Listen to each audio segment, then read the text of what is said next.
मेरा भारत महान है यूं ही नहीं लिखा जाता था। योग्यता से ज्यादा पैसा और पावर की जरूरत हमारे देश और प्रदेश में आज पड़ती है। ऐसा ही कुछ एक मामला मध्य प्रदेश का है।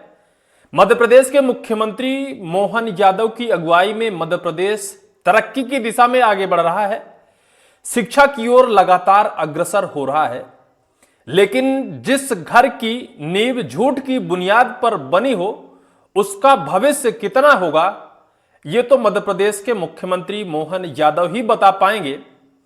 मध्य प्रदेश के शिक्षा विभाग के एक जिले का अधिकारी अगर फर्जी दस्तावेज के आधार पर जिला शिक्षा अधिकारी की कुर्सी पर बैठा हो, उस जिले के शिक्षा की व्यवस्था कितनी दुरुस्त होगी और कितना उस जिले के शिक्षा का स्कोप अच्छा होगा, ये तो जिला शिक्षा अधिकारी के फर्जी दस्तावेज के आधार पर उस बड़े पद पर बैठने के उस कुर्सी से ही अंदाजा लगाया जा सकता है। ऐसा ही कुछ मामला आज मध्य प्रदेश के वनांचल क्षेत्र सीधी से निकला है, जहां सीधी जिले के जिला शिक्षा अधिकारी जो वर्तमान में है पवन कुमार सिंह, एक जनसभा की बैठक में उनका विरोध तब शुरू हो गया जब जिला पंचायत सदस्यों ने उनके खिलाफ मुखर होकर और उनके ऊपर गंभीर आरोप लगाए। गंभीर आरोप ये थे कि वो स्कूलों के प्रिंसिपलों से मिली भगत कर और जो भी स्कूल शिक्षा विभाग दुरुस्त करने का सरकार द्वारा अच्छा खासा बजट दिया जाता है, उसे आपस में मिल बांट कर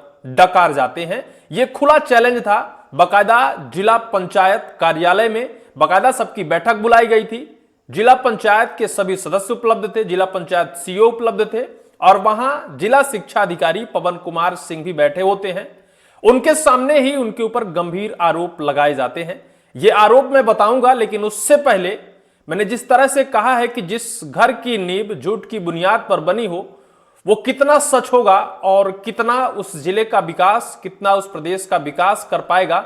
माननीय मोहन यादव जी से यह गुजारिश होगी कि इस खबर को इत्मीनान से समझिएगा, क्योंकि यह खबर अत्यंत महत्वपूर्ण है, शिक्षा से जुड़ी हुई खबर है और शिक्षा इस देश की नींव है और नींव अगर कमजोर कर दी जाएगी तो फिर प्रदेश और देश विकास कभी नहीं कर पाएगा।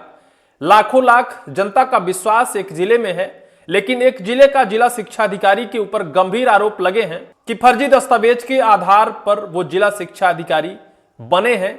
इससे पहले भी उनके ऊपर गंभीर आरोप लग चुके हैं। तत्कालीन मुख्यमंत्री शिवराज सिंह चौहान ने खुले मंच से उन्हें हटाने के निर्देश दिए थे और उन्हें हटाया भी गया था, लेकिन हाई कोर्ट के स्टे के बाद फिर से उन्हें उस कुर्सी पर बिठा दिया गया। मामला वहां अटक गया जब जिला शिक्षा अधिकारी पवन कुमार सिंह के नियुक्ति पर लगाए गए उन दस्तावेजों की जांच की गई तो पता चला कि उनका जो जाति प्रमाण पत्र है वो फर्जी है। यानी वो क्षत्रिय समाज से आते हैं या फिर जहां के वो हैं या फिर उनके जो मां बाप भाई हैं वो सभी क्षत्रिय समाज से आते हैं, वंशावली उनकी पूरी क्षत्रिय समाज से है, लेकिन आखिर वही आदिवासी सर्टिफिकेट कैसे प्राप्त कर लिया। मामला यहां अटक गया। इसको लेकर कई सारी शिकायतें की गई। शिकायत संभाग आयुक्त तक पहुंची। संभाग आयुक्त ने इसको लेकर बकायदा चिट्ठी जारी की। जिला पंचायत सीईओ को जांच सौंपी गई।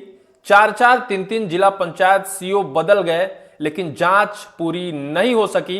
15 दिन का वक्त, 1 महीने का वक्त दिया गया, 10-10, 8-8 महीने का समय बीत गया, लेकिन जिला पंचायत सीईओ साहब उस जांच को पूरी कर संभाग आयुक्त को जांच रिपोर्ट नहीं सौंप पाए। वजह क्या है? हमारा भारत महान है। योग्यता से ज्यादा पावर और पैसे का उपयोग यहां होता है और यही उपयोग है कि आज एक जिला शिक्षा की बड़ी कमान फर्जी दस्तावेजों के आधार पर एक जिला शिक्षा अधिकारी की कुर्सी पर बैठे हैं। बाल बांका उनका कोई कर नहीं पा रहा है। मामला सिर्फ इतना नहीं है। इस मामले को लेकर तत्कालीन विधायक इस मामले को विधानसभा सदन में भी उठाया और उनके ऊपर गंभीर आरोप लगाए कि फर्जी जाति प्रमाण पत्र के आधार पर जिला शिक्षा अधिकारी, आज वर्तमान में जिला शिक्षा अधिकारी हैं, जांच की जाए। जहां से उन्होंने अपनी जाति प्रमाण पत्र बनाई, वहां के पंचायत का प्रस्ताव प्राप्त हुआ। वहां से पता चला कि जिस व्यक्ति के जाति प्रमाण पत्र की जानकारी मांगी जा रही है, उक्त व्यक्ति उक्त गांव में कभी रहा ही नहीं। ऊपर ही ऊपर यानी 60 गांठ कर उस जाति प्रमाण पत्र को बनवा लिया गया।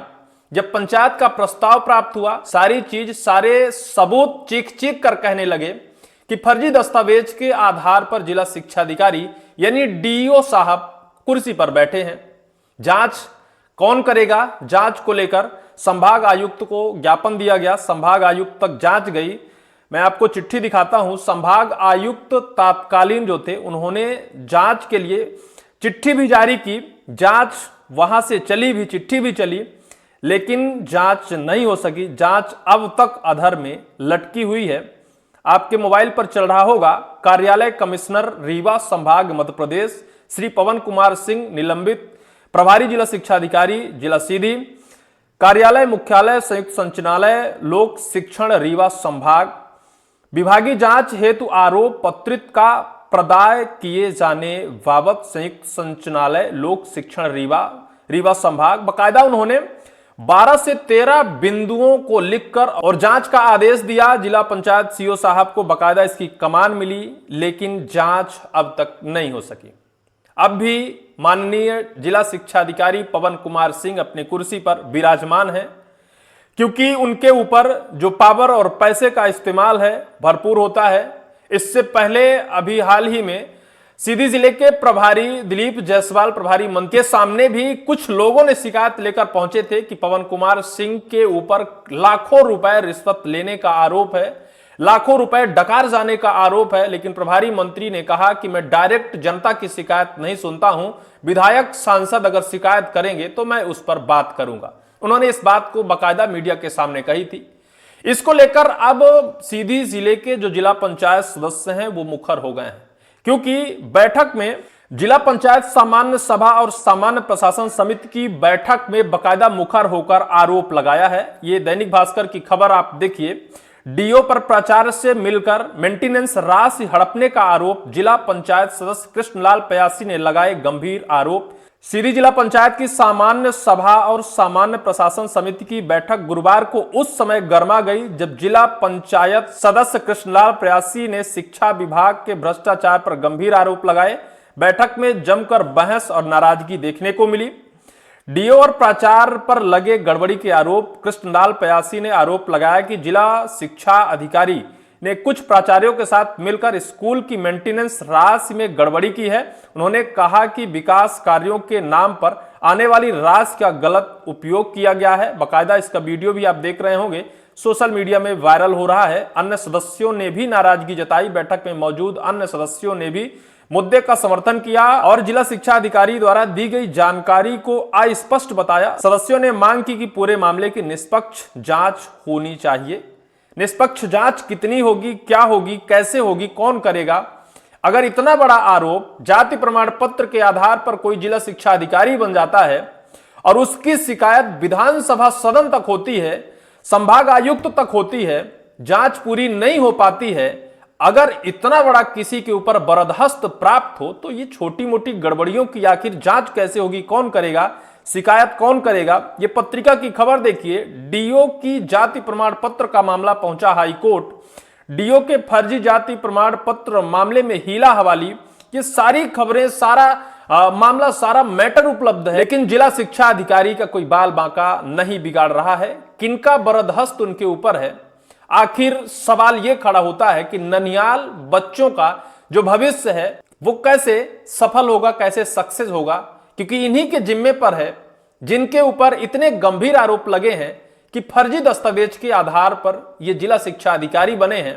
अगर इनकी जांच हो, जांच में खुलासा हो, दूध का दूध और पानी का पानी हो, तो पता चल जाए कि सीधी जिले में शिक्षा का स्कोर कितना अच्छा है और कैसे जिला शिक्षा अधिकारी की अगुवाई में सीधी जिला अग्रसर हो रहा है, शिक्षा का स्कोर बढ़ रहा है।